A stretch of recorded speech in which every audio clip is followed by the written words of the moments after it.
આ મોબાઈલ તમને બધાને જે લાગે છે ને, એ મોબાઈલ અત્યારે હેક નથી થયા, મારા ને તમારા મગજ હેક થયા છે. જો પહેલાના જમાનામાં કેવું હતું કે સવારે ઉઠો ને તો તમે કદાચ પિક્ચરોમાં ભણાવવું જોઈશે, હિરોઈન આવે અને ભગવાન નામમાં આરતી આપે, બધા આપણે જોયું હશે સવારે, ખબર છે? કદાચ પહેલા તમારા દાદીમાં હશે, એ સવારે ઉઠીને આખા ઘરમાં આરતી આમ આપતા હતા, આમ હાથે. હવે શું કરીએ છીએ? રીલ ઊંચી કરીએ છીએ, આમ જ કરીએ છીએ. હાથ જે એમ રાખ્યો છે, પણ આરતી ઉપરથી ભગવાન. આવતા દિવસોમાં તમે યાદ રાખજો, આપણે બધાને અંગૂઠા જ મોટા આવવાના, આંગળાની જરૂર નથી, કારણ કે અંગૂઠાની જરૂર પડે. એક જાય, બીજી આવે, બીજી જાય, ત્રીજી આવે, હાઈલા જ રાખે, હાઈલા જ રાખે.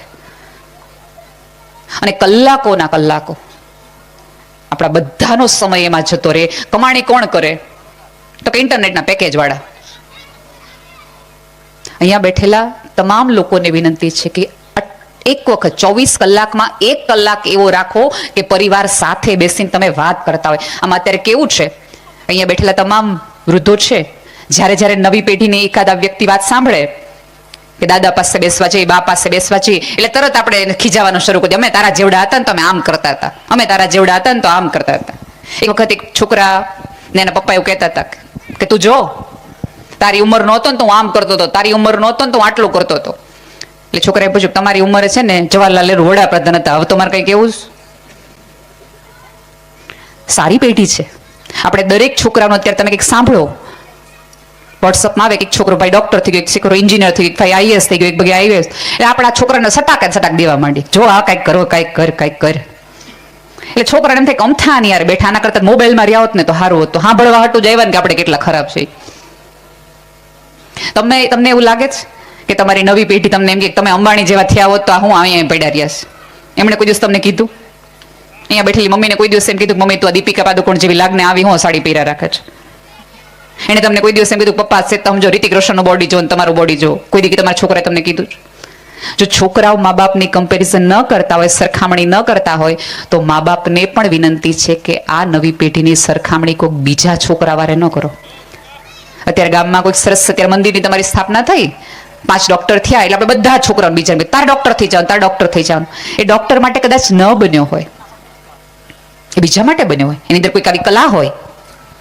આમાંથી આપણે શું? અને બીજું અત્યારે એક સૌથી વધુ નવી પેઢીને મોટી તકલીફ છે, દરેકને યુટ્યુબર જ થવું છે, ઇન્સ્ટાગ્રામમાં ફોલોવર જ વધારવા છે. અને પછી આપણને એવી રીતે સમજાવે કે આમાં બહુ કમાણી છે, પણ એક ગામમાં 50 યુટ્યુબર હોય તો એમાં કમાણી ન થાય, એ સાઈડના બિઝનેસ કરાય. ભણવું તો પડે જ. અહીંયા બેઠેલી તમામ દીકરીઓને ફરી વિનંતી છે કે આજે તમે ન ભણ્યા તો આવતા દિવસોમાં અફસોસ સિવાય તમારા હાથમાં કશું નહીં આવે. અહીંયા મને ભાઈએ દલપતભાઈ કીધું કે આજે તમે બધી દીકરીઓને બોલાવી છે, એ ક્યારેક 80 વર્ષની 60 વર્ષની સ્ત્રીને પૂછજો તો ખરા કે કેવી તકલીફ થાય છે. અત્યારે બહુ મજા આવે બેટા, જુવાની હોય ને એટલે મોબાઈલમાં ગમે, આપણને સરસ નવા કપડાં પહેરવા ગમે, આપણે જીન્સ પહેરેલી એટલે જગતનો બધો જ આનંદ એમાં આવી જાય. મોબાઈલ આપણા હાથમાં હોય ને એટલે સારામાં સારી ટેકનોલોજી. એક વસ્તુ યાદ રાખજો, ગમે એટલો મોંઘો મોબાઈલ તમારી પાસે હોવાથી તમે બુદ્ધિશાળી નથી થઈ જતા, તમારા સર્ટિફિકેટમાં વધારા નથી થઈ જતા. અહીંયા બેઠેલા ચોક્કસ તમે દીકરીઓને કન્યાદાનમાં તમારે જે દેવું એ દો, સોનું દો, ચાંદી દો, જે દેવું એ દો, પણ અહીંયા બેઠેલા તમામ મા બાપને વિનંતી છે કે જ્યારે તમારી દીકરીનું કન્યાદાન મૂકો ત્યારે તમારી દીકરીએ લીધેલા સર્ટિફિકેટ હારવાર કન્યાદાનમાં મૂકો ને તો આવનારા લોકોને એમ થાય કે જ્ઞાનનું મહત્વ છે. અને સામેવાળાને કહેજો કે આ સોનું આજે છે ને કાલે નહીં હોય, આ સર્ટિફિકેટ છે ને આમાંથી મારી દીકરી 10 તોલા હોનું તને કરાવીને દેશે. એ કરાવતા થાવ. અને એની શરૂઆત આ જગતની સ્ત્રીઓએ કરવી પડશે, તો કંઈક બદલાવ આવે. બાકી તો આ લોકો બિચારા ગમે એટલા મુઠ્ઠીભર ભાઈઓ ગમે એટલી મહેનત કરશે, ગમે એટલા અહીંથી ગમે એટલું કહેવાશે. અને ઘણા બધા એવું કે ને કે આ કાને અહીંયા બધું કરીએ, બહુ બધા આ કાને સાંભળી ઓલા કાને ખંખેરીને વયા જાય, ચા પીધીને ખાધું પીધું રાજ કર્યું. હવે મારે તમને એક જ કેવું છે કે આટલું જગતમાં કહેવાય છે તોય આવી સ્થિતિ છે. હાવ ન કહેવાતો હોય તો કેટલા ડખા કર્યા હોતા બધાએ, હે? અને કૃષ્ણ આવીને કઈને વહી ગયો તોય આપણે અહીંના જ રહ્યા, એમાં કઈ ફેરફાર ન કર્યો. અને અહીંયા બેઠેલા ભાઈઓને એક નમ્ર વિનંતી એ છે કે તમે એમ ન માની લ્યો કે અહીંયા બેઠેલી સ્ત્રીઓ છે ને એને કઈ ખબર નથી પડતી. ઘોડિયામાં 3 દિવસનું બાળક રડે ને તો અહીંયા બેઠેલી કોઈ પણ સ્ત્રી કહી શકે કે એને પેટમાં દુખે છે એટલા માટે રડે છે, ભૂખ્યું થયું છે એટલે રડે છે, કે એને ઊંઘ આવે છે એટલા માટે. 3 દિવસના બાળકના રોવાના અવાજ ઉપરથી કહી દેતા હોઈએ તો તમને હું છો એમને ન ખબર હોય કે તમે કેટલા પાણીમાં છો એમ કહો તમે? હદ કરો છો, ન ખબર પડે? તમે દરવાજો ખખડાવો ને, અમે તમને જોયા ન હોય ને, અહીંયાની કેટલીય બહેનો છે એ વાસીદું ઓલી પાડે કરતી હોય ને, તમે ધડ દઈને દરવાજો બંધ કરો ને તો આ બેનો છોકરાઓને એમ કીધી હગે વગે થઈ જાય તો મૂડમાં નથી લાગતા, કોકારે હળગાવી નહીં વાસ. એટલી ખબર સ્ત્રીને પડી જાય. ભાઈઓની સૌથી મોટી સમસ્યા એ છે કે એ સ્ત્રીઓને કંઈ કહેતા જ નથી. તમારી પ્રોપર્ટી ક્યાં છે એ સ્ત્રીઓને ન ખબર હોય, તમે બેંક એકાઉન્ટમાં ક્યાં પૈસા હંતાડીને ગયા છે એ અમને ન ખબર હોય. તમને ખબર છે કેટલી બધી અત્યારે બેંક એકાઉન્ટમાં કેટલી બધી એવી એફડી છે કે જેના કોઈ નથી, કારણ કે તમે કોઈ દિવસ કીધું જ નહીં સ્ત્રીઓને, કે જેથી કરીને સ્ત્રી પોતાના દીકરાને એમ કે તારા પપ્પા એક વખત એમ કહેતા હતા ફલાણા ભાઈ આગળથી આપણે લાખ રૂપિયા લેવાનું બાકી છો. આટલા બધા ગોપિત જીવન નો જીવો, જરાય નો જીવો. થોડુંક બહેનોને ઘરે કહેવાનું રાખો. અને તમને શું લાગે તમારી પ્રોપર્ટીમાંથી અમારે કઈ ભાગ જોઈએ?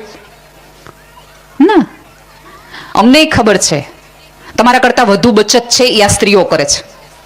તમારા ઘરે જ્યારે લગ્ન આવવાના હોય ને ત્યારે તમને અડધી ચિંતા એટલા માટે નથી, તમને ખબર છે કે એક સ્ત્રી ખોડું ઓઢીને ઓઢીને બેઠી છે, એને કેટલાય તોલા હંચાડી નાખ્યું છે. આ તો મોદી સાહેબને ખબર પડી, પરણેલા નહોતા ને તોય ખબર પડી કાળું નાણું અહીંથી જ નીકળવાનું છે. નીકળ્યા હતા ને ડબ્બામાંથી, ઘઉંના લોટમાંથી ને નીકળી ને. એક સ્ત્રી છે, અને આમાં કેવું છે, મેં તો અનેક વાર સ્ટેજ ઉપરથી કીધું છે કે તમારા ઘરના 2.5 કિલો ચોખા હોય ને, 5 કિલો ચોખા હોય ને, એ 500 ગ્રામ એરડિયું દઈએ. 500 ગ્રામ 5 કિલો ચોખા ઘઉં કે ચોખા તમારા 500 ગ્રામ એરડિયામાં અમે દઈ અને એને 5 વર્ષ સુધી ન બગડવા દેતા હોય. જે સ્ત્રી તમારા ઘરના ચોખા ન બગડવા દેતી હોય એ સ્ત્રીઓ તમારા ઘરનું જીવન બગડવા દે એમ તમે કહો છો? તમારા ઘરની રકેબી તૂટે ને તો એ સ્ત્રીની ચીસ નીકળી જાય, તો એ સ્ત્રીને તમે એમ કહો? થોડુંક સ્ત્રીઓનું સન્માન કરતા અહીંયા બેઠેલા તમામ ભાઈઓને વિનંતી છે. મને આજ આનંદ થયો કે તમે તમામ દીકરીઓને સરસ રીતે વધાવી, પણ એનો અર્થ એ નથી દીકરીઓને એટલી બધી વધાવીએ અને પુત્રવધ્યોને આમ જાતિ કરી નાખીએ. એ સમાજ ત્યારે જ સંપનો ભાગીદાર બને. અને અહીંયા બેઠેલી દીકરીઓ જ્યારે પોતાના સાસરે જાય ને ત્યારે કહેજો કે દીકરીઓના સન્માન કરવાના હોય. અને અહીંયા બેઠેલી તમામ દીકરીઓને એક નમ્ર વિનંતી છે કે તમે સરસ સાસરેથી આવ્યા. હવે તમે સાસરેથી આવ્યા હશો ત્યારે તમારી મમ્મી કે જે હવે વૃદ્ધ થઈ ગઈ છે, કે તમારી મા જે વૃદ્ધ થઈ ગઈ છે, તમારી બા, એ તમને તમારી ભાભીને ખબર ન પડે એમ તમને એમ કહે કે જો હું જીવતી છું ત્યાં સુધી તારા ઘરમાં જે જોતો હોય લઈ જા, મારા ગયા પતન મળે કે ન મળે. એ તમારી ગમતી કંઠી છે કે નાની એવી વીટી છે એ તમે દીકરીને આપી દો, અને પછી પગ ભાંગે ને ત્યાં દીકરાની પપ્પાએથી અપેક્ષા રાખો તો મારો હાથ જો કે તારી તો ફરજમાં આવે, તમારે કંઠીને વીટી ઓલીને દેવીશ અને સેવાની આગળ કરાવડાવીશ. એ બરાબર નથી.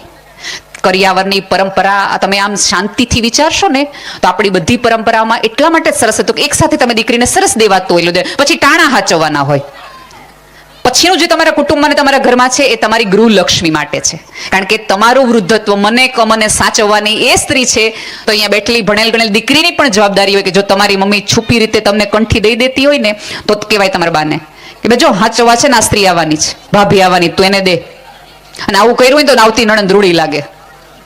બાકી તો આપણને એમ થાય કે આ ક્યાં આવતી હશે બધા વાહટ ઉઠતે. ઘણી બધી વીસ નથી હોતી નણંદ, અઘરી પડી જાય આવે તો આપણે ત્યાં બધા વાહુ કેમ આવતી હશે. હે અને હા, ઘણી ભાભીઓ એવી માથા ભારે છું, જરાય એમ નહીં કહું. તમને શું લાગે છે હંમેશા તમારી પાસેથી લેવા જ આવે છે? આ જગતમાં આપણે ત્યાં તમને બધાને ખબર છે કે છેલ્લે જ્યારે થાપા મારે ને કંકુના પછી, અમારે ત્યાં તો ગઢવીઓમાં એવી પરંપરા છે કે થાપા માર્યા પછી તમારે લાજ કાઢ લેવાની હોય. એ વાત એટલા માટે છે કે એ જગતનું પહેલું વિલ છે કે થાપા મારીને એક દીકરી પોતાના ભાઈને પોતાના બાપને એવું કહે છે કે આજ પછી આ ઘરમાં જે છે એના ઉપર મારી નજર નહીં જાય. એ પહેલું દસ્તાવેજ. પછી એ દીકરી જ્યારે આવે છે ત્યારે તો પિયરમાં પોતાની જુવાની ગૂંથવા માટે આવે છે, પોતાનું બાળપણ ગૂંથવા માટે આવે છે. હંમેશા તમારી પાસે લેવા આવે છે એવું નહીં. અને ટાણા સાચવતા હોય ને તો તમે વાલા લાગો. આપણા બધાનું કેવું છે કે અહીંયા સરસ મજાનું કોઈ કેમ નક્કી કરે કે આને બોલાવા ને ઓલા કરવા, તો ફાળામાં આપણે પૈસા દઈએ, લાખો રૂપિયાનો ફાળો કરીએ, પણ તમારી દીકરીના ઘરે મામારાનું ટાણું આવે ત્યારે બસ 51 કરી નાખો ને હાલે. એનાથી ભગવાન રાજી નહીં થાય. પેલા પોતાનાઓને સાચવો, પછી પારકાને સાચવો. ગમે એટલા પારકાને દેશો તો પારકા જ રહેશે. પોતાનો લોહી હશે ને એને જીવ બળશે ને તમારું દોડતું પાછું આવશે. અને એટલીસ્ટ બીજા કઈ નથી, પતિ પત્ની તમે એકબીજા ના થાવ. એક દિવસ એક ભાઈ ઓફિસથી ઘરે આવ્યા અને એને કીધું, ખાચો તારું 16 સોમવારનું વ્રત ફળ્યું? એટલે ઓલા બેન કે કઈ રીતે? એ કે આજે અમારી કંપનીના 50 લોકો દટાઈ મરે, આખી બિલ્ડિંગ કડડ ભૂસ થઈ ગઈ. એટલે ઓલા બેન કે તમે કેમ બચી ગયા? તો એ કે હું તો માવો ચોળવા બહાર ગયો હતો ને એટલે આપણો વાંધો ન આવ્યો. અને પાછા ભાઈ માવો ચાળતો જોયું, વ્યસન કઈ હાવ નકામું નથી, કામ લાગ્યું ને. એટલે બેને ખાસ ધ્યાન ન આપ્યું. પછી બે પતિ પત્ની સાંજે આમ રાત્રે ટીવી જોતા હતા અને ટીવી ચાલુ કર્યું એટલે સરકારે જાહેરાત કરી કે જે લોકો મૃત્યુ પામ્યા છે એના દરેકના ઘરને 1-1 કરોડ રૂપિયા આપવાના છે.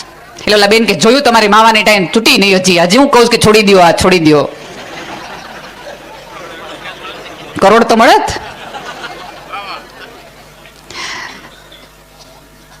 વિનંતી છે. અને આમાં કેવું છે કે ધારો કે અહીંયાથી એક જાત્રા કાઢવાની હોય કે નક્કી કરે કે અહીંથી આપણે બધા હરિદ્વાર જવું છે, એટલે ગુજરાતી બહેનો એવું કહે કે અથાણું તું લેજે, થેપલા હું લઈશ, થેલો તું લેજે, બેગ હું લઈશ. અને ભાઈઓ એમ ન કરે, તમાકુ તું લેજે, હોપારી હું લઈશ.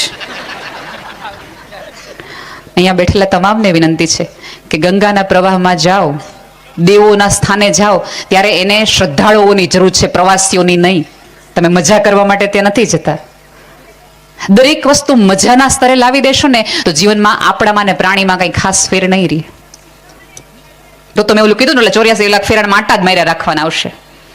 આપણે કહીએ બધા જ, અહીંયા બેઠા તમામ લોકો અત્યારે ગીતા જયંતિ હમણાં થોડાક વખત પહેલા આવી, આપણે એમ કીધું ગીતાજીના પાઠ કરવા જ જોઈએ, ગીતાજીના પાઠ કરવા જોઈએ. ગીતાજીના ચોક્કસ પાઠ કરવા જોઈએ, પણ ગીતાજીના એકાદ શ્લોક પ્રમાણે જીવવું જોઈએ. કાંઈ ન કરી શકો, કાંઈ જ ન કરી શકો તો તમે એટલું તો કરી શકો કે થોડોક મીઠો આવકારો તો રાખો. તમે કદાચ ઓલી કાગબાપુની રચના કદાચ 2 દિવસના એકાદ વખતમાં એકાદ કોઈ કલાકાર ગાય પણ ખરું કે તારા આંગણિયા પૂછીને કોક આવે તો આવકારો મીઠો આપશે. એમાં એક વાક્ય એ છે કે પૂછીને આવે. આમનો હેલો આવે એમ નહીં, ડેલી ખુલી હતી તમારા ઘરમાં ઘરી ગયો એમ નહીં. પૂછીને એટલે 5 ઘરમાં નહીં, 5 ગામમાં તમે પૂછાતા હો એવા માણસ હો તો તમારે ત્યાં 5 ગામમાં તમે ક્યારે પૂછાઓ? કોકની આગળ ઘસાણા હો તો. આપણે કટાઈ જાય પણ ઘાય નહીં. પછી ઉપર વાળો હામો નો જો આને મેં હુકામ બોલ્યા, આના કરતા 2 કૂતરાને માણા બનાવ્યો હોત ને તો ચોકીદારીમાં સારી રીતે કામ લાગત. વિચાર કરજો. આજે કે 2 દિવસ 3 દિવસ પછી તમે સરસ આ બધી પ્રાણ પ્રતિષ્ઠા પછી ઘરે જાઓ ને થોડાક શ્વાસ લ્યો, ત્યારે પૂછજો તો ખરા કે આ જગતમાં એકાદ વ્યક્તિને કામ લાગે એવું મારી પાસે છે શું? આ આખા ગામને જરૂર પડે તો હું કઈ રીતે કામ લાગુ એમ છું? માવાના 2 ભાગ કરવામાં. અહીંયા બેઠેલા તમામ ભાઈઓને વિનંતી છે કે મૂકી ન શકો તો કઈ નહીં, પણ નવા ઊભા ન કરતા. ચાઈક તો ખરો, એમાં કઈ ન થાય. હોપારી તો હારી ડોક્ટર કીધું છે એમ કરીને બંધાણ કરતા થાય. અને આપણી ત્યાં તકલીફ એ છે કે શરદીના ચેપ લાગે પણ હારપના ચેપ કોઈને ન લાગે. આદલપતભાઈ આટલા દિવસથી કામ કરી રહ્યા છે, કોઈને એવો વિચાર ન આવે કે સ્કૂલમાં જે છે એ સ્કૂલની દીકરીઓને આપણે કંઈક ભણવા માટે મદદ કરીએ. 2 વ્યક્તિઓ ના પડતા હોય તો ગામના લોકો ભેગા થઈને જાઓ કે દીકરીઓને ભણાવવી જોઈએ. 8મા ધોરણ પછી પણ તમે દીકરીઓને ભણાવો. જો તમે ભણાવશો નહીં તો આ સમાજ ક્યારેય, અને એક વસ્તુ યાદ રાખજો કે આ જગતમાં જ્યારે જ્યારે સંસ્કૃતિ બદલાણી છે એ સ્ત્રીના ભણવાના કારણે બદલાણી છે. કારણ કે આવનારો સમય કે સમાજ એ સ્ત્રીના ગર્ભમાંથી મોટો થાય છે. એ સ્ત્રી ભણેલી હશે તો 2 કુટુંબને તારશે, 2ને સમજાવશે. પાછા આપણે એમ કહીએ બહુ ભણેલ ગણેલ ને બહુ પછી આમથી આમ કરે. તમે ન ભણીને હું કરી લીધું? આમથી આમ જ કર્યું ને, એ જ કર્યું. તો વિનંતી છે કે શક્ય હોય ત્યાં સુધી ભણાવો. અવાજમાં થોડોક મીઠાશ રાખો, થોડાક દાંત કાઢો. આટલા બધા ધરખમ થઈને કાર્યો કોની લોન તમે લીધી છે? તમે જો 2 બહેનો મળે ને એકબીજાને તો એકબીજાને સ્માઇલ કરે, હસે. 2 કલાક તમે 2 અજાણી બહેનોને મૂકી દો ને તો આરામથી વાતો કર્યા કરે. પણ 2 ભાઈઓને તમે મૂકો તો એકબીજાને સામે ડોળા જ કાઢે. એ નો બોલાવે તો હું બોલાવું, એ નો કે આપણે ક્યાંની જરૂર છે. એવું તો માનતા જ નહીં જરૂર કોની છે. અને અડધા લોકો એમ કે અમે એને ગયા હતા ને પૂછ્યું નહીં. આમાં જમાઈઓ આવ્યા હશે દીકરીઓની સાથે ફ્રીમાં આવ્યા હોય ને, અને જમાઈ પાછા એમ કે અમે આવ્યા તમને ખુરશી ન દીધી, અમારો ધડો ન કર્યો. જો અહીંયા પહેલાના જે લોકો બરણીમાં ઘી લેવા જતા હશે ને ત્યારે તમે જોયું હશે કે પહેલા બરણીનો વજન કરે, બરાબર? પેલા બરણી મૂકે ત્યારે સીધો કાંટો ન મૂકી દે. શું મૂકે? પથ્થર મૂકે, લાકડા મૂકે, થોડા ડૂચા મૂકે, અમથી વસ્તુ મૂકે. હે? અને એમ કે આ ધડો કર્યો, બરણીનો ધડો કર્યો. તમે ભણ્યા, તમે નોકરી મળી, તમારા લગ્ન થયા, તમારા બાળકો થયા, એ બધા તમારા ધડા થયા. તમારી બરણીમાં ઘી નથી પુરાણ. બરણીમાં ઘી ક્યારે પુરાય કે તમે 5 માણસમાં પૂછાતા હો, 10 માણસની તમને મદદ કરી હોય ત્યારે એને ઘી ઉમેર્યું કહેવાય. તો ઉપરવાળાને રાજી થાય. આપણે ઘણા બધા એમ કહીએ કે સ્વર્ગ માટે કરો, સ્વર્ગ માટે કરો, સ્વર્ગ માટે કરો. તમને શું લાગે છે સ્વર્ગ નથી? સ્વર્ગમાં છે હું? તો કે દૂધની નદીઓ. તમે ધારો એટલી ઊભી કરી શકો, ન કરો. તમારે ત્યારે સરસ મજાના પાણીના વેણ છે જ ને. પછી એમ કે સ્વર્ગમાં અપ્સરાઓ છે, તો અપ્સરા જે બહેનો છે જ તમારા ઘરમાં, તમે જોતા નથી. છે જ. સ્વર્ગમાં એવું શું છે કે જે પૃથ્વી ઉપર નથી? છે જ. પણ મને ને તમને જીવતા નથી. આપણને ક્યારે મજા આવે? કોક નરકમાં જાય તો આપણે હાશકારો થાય.